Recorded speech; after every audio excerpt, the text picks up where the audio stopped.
A mother, father, and 3 of their children are shot in cold blood, and detectives say the couple's 15-year-old son is to blame for the heinous crime. I have the disturbing details out of Washington State and how the teen's sister escaped the horror. Welcome to Crime Fix. I'm Angenette Levy. A 15-year-old boy is in jail in King County, Washington, facing charges for the premeditated murder of his parents and 3 younger siblings. His 11-year-old sister survived, and I'm going to tell you how very shortly. This crime has shocked the community in Falls City, Washington, outside of Seattle. Documents charging the 15-year-old with the murders say on Monday, October 21st, he called 911 with a cover story blaming his 13-year-old brother Benjamin for the murders. An affidavit says, Humiston sounded out of breath and stated, "He just shot my whole family and committed suicide too." During the ensuing conversation with the 911 operator, Humiston stated that his brother, BDH, had killed their family and taken himself out, and that he, Humiston, was currently hiding in the bathroom on the main floor of the house. Humiston stated that a possible motive for Benjamin Humiston killing everyone is that he had been caught looking at pornography the night before and that he was about to get into a lot of trouble. At the same time, the teenager's 11-year-old sister had run to a neighbor's home. She told the neighbor that her brother had shot her and her family members and that she played dead by holding her breath and then escaped through a window. The girl told investigators that her brother had recently gotten into a lot of trouble for failing some tests at school. She described her father as keeping a Glock pistol in a small lockbox, which he would sometimes put by the front door so he could bring it to work. The sister told interviewers that of all the children, her brother was the only one who knew the combination to the Glock lockbox. Investigators noted in the affidavit that the 13-year-old brother Benjamin Humiston, that's the younger brother, the 15-year-old accused shooter had blamed in the 911 call, had died of multiple gunshot wounds. But they found Benjamin with a gun in his hand. The affidavit said a black Glock handgun was in his left hand that was lying on his chest. No apparent blood spatter was observed on Benjamin Humiston's left hand or the Glock. In the master bedroom, I saw a large amount of blood on the carpet to the right of the bed. The blood continued into the ensuite bathroom. The door frame of the bathroom was splintered as if it had been locked, then forced open from the bedroom side. On the back of the bathroom door were several areas of blood that appeared to be handprints. Jennifer Humiston, the mother of the children, was found dead in the bathroom and died from 2 gunshot wounds. Her husband, Mark, the father of the children, had been shot 4 times. Joshua, who was 9, and Catherine, who was 7, had also been shot. Neighbors told local media that the children were homeschooled and that the family was active in the community and they seemed perfect. Mark Humiston worked for an engineering firm in Seattle. The company released a statement to the AP saying, "We are blindsided and saddened by the tragic events that have led to the loss of a respected colleague, mentor, and friend, as well as the loss of immediate family members. Mark's leadership and vision were integral within our firm, and he will be greatly missed." As the community and family members mourn the loss of the Humistons and try to care for the surviving daughter, it's not clear whether the teen will be tried as an adult, although that's what prosecutors want. A status conference for the teen's case is set for January, and the process to determine whether the teen's case will be moved to adult court could take up to a year. Philip Dubé works as court-appointed counsel in California. Philip, this case, the allegations are absolutely awful. We have a 15-year-old boy accused of murdering, slaughtering his entire family, except for his sister who played dead. I mean, and he's accused of doing this in a very cold and premeditated fashion. Oh, yeah. And I'll be honest with you, Angenette, I've seen a lot of homicides in my career, but this one is up in the top 5 as taking the cake. This is 5 deaths. The parents, 3 siblings, and a 4th sibling, through the grace of God, survived. We don't see these very often. Now, granted, we do see plenty of child deaths where the leading cause is by firearm. In fact, I think just this year alone, we're not even at the end of the year, there have been 1,100 child deaths because of firearms. And I believe there's been over 450 mass shootings. So the real question is, Why is this happening? And by the way, that data is per the Center for Disease Control and Prevention. They keep statistics on this, and I think it's through the hospitals across the country. But the real question is, why is it happening? Is it that kids are running amok, mental illness, are parents failing to keep their firearms locked up? In this particular case, Dad kept the lock box away from the reach of the kids, but this one particular kid had the combination, was able to open it up, and of course committed the deed. So it's just a horrific tragedy. The only question that really remains is, where is this child going?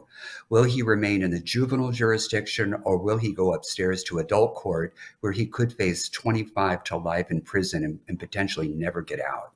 The stories I cover each day here on Crime Fix show you just how scary the world can be. And one of the scariest things that can happen is if you ever get hurt. But I want you to know, if you're ever seriously hurt or in an accident, your case could be worth millions. And that's where our sponsor, Morgan & Morgan, comes in.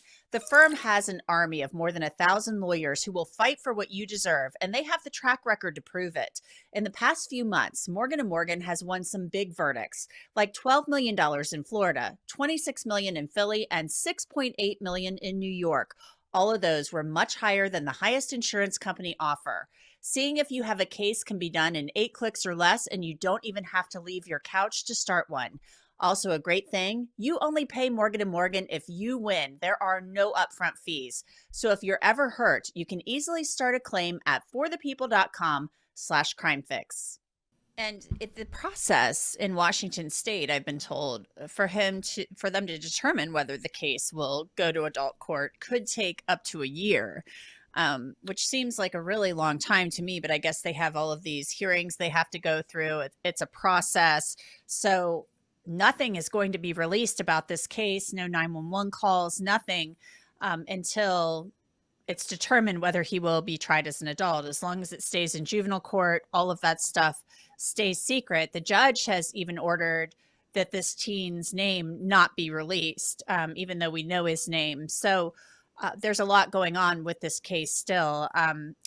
What's laid out in these documents, though, Philip, is so cold and calculated. They say that he basically, this teenager, 15-year-old boy, tried to frame his younger brother for the crime. Tried to basically say, my younger brother did this.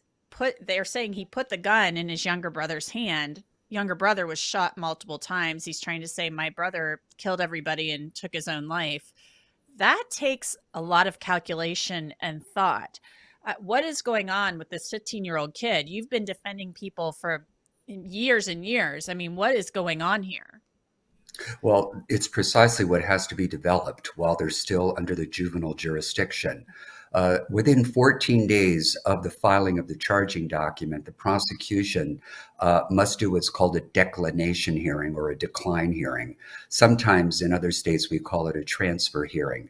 During that time, the court decides who will retain jurisdiction over the kid. Will they decline juvenile jurisdiction over the minor or send him upstairs to adult court? And the court has to engage in a balancing test. The court has to find by a preponderance of the evidence that it would be either in the juvenile's best interest or the public's best interest to transfer him upstairs. So what does that mean? Well, in the state of Washington, they have a host of factors, and I think they're called the Kent factors, which comes from, I believe, a state Supreme Court case, where they look to the sophistication of the crime. They look at the seriousness of the crime. They look at the minor's home environment. They look to see if he has any mental health deficiencies. Was he in special education?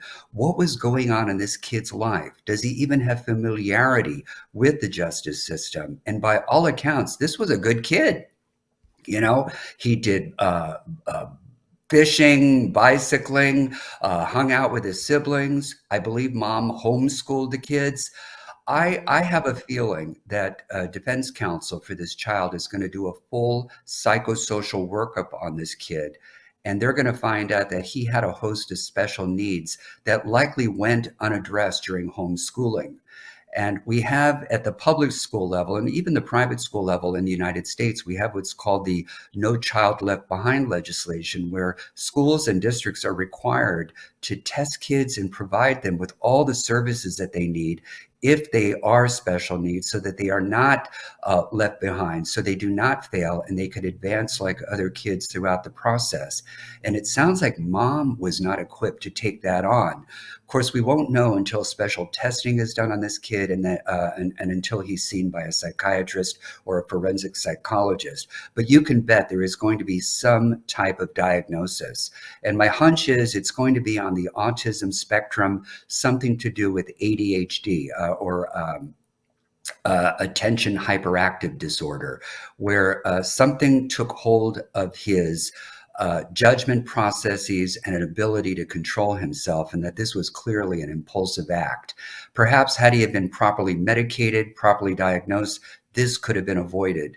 The only legal advantage that this kid has is that because he was only 15 at the time, he cannot ever face life without parole in the adult system. The worst case scenario is 25 to life, which is still bad because in theory he might not ever get out, but at least he has a shot at a parole hearing if he is in fact tried as an adult.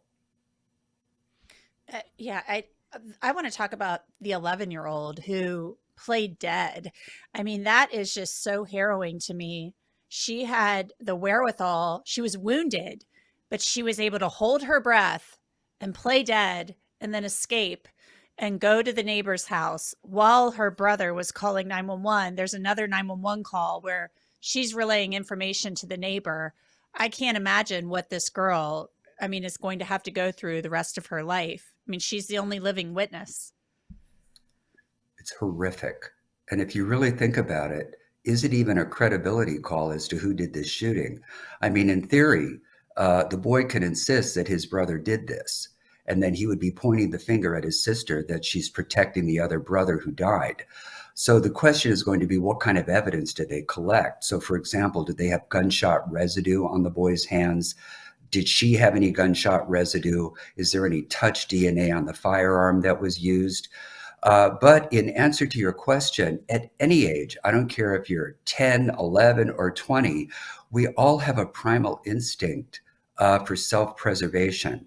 And when you sense that your life is on the line, even at that age, you play possum if need be. You climb out a window, you scream for help, you do what you can. And this child had the presence of mind to preserve her own life, get out that window and run to neighbors. I think that standing alone is telling that she did not have a hand in this, you know? But it's going to take years for her to get over this because, in essence, this child is orphaned.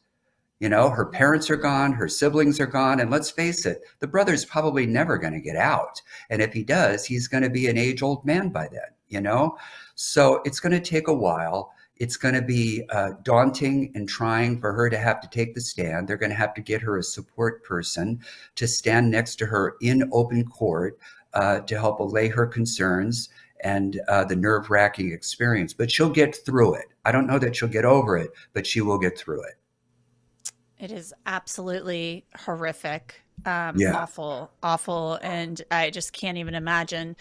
Philip Dubé, thank you so much. Appreciate your time. And that's it for this episode of Crime Fix. I'm Angenette Levy. Thanks so much for being with me. I'll see you back here next time.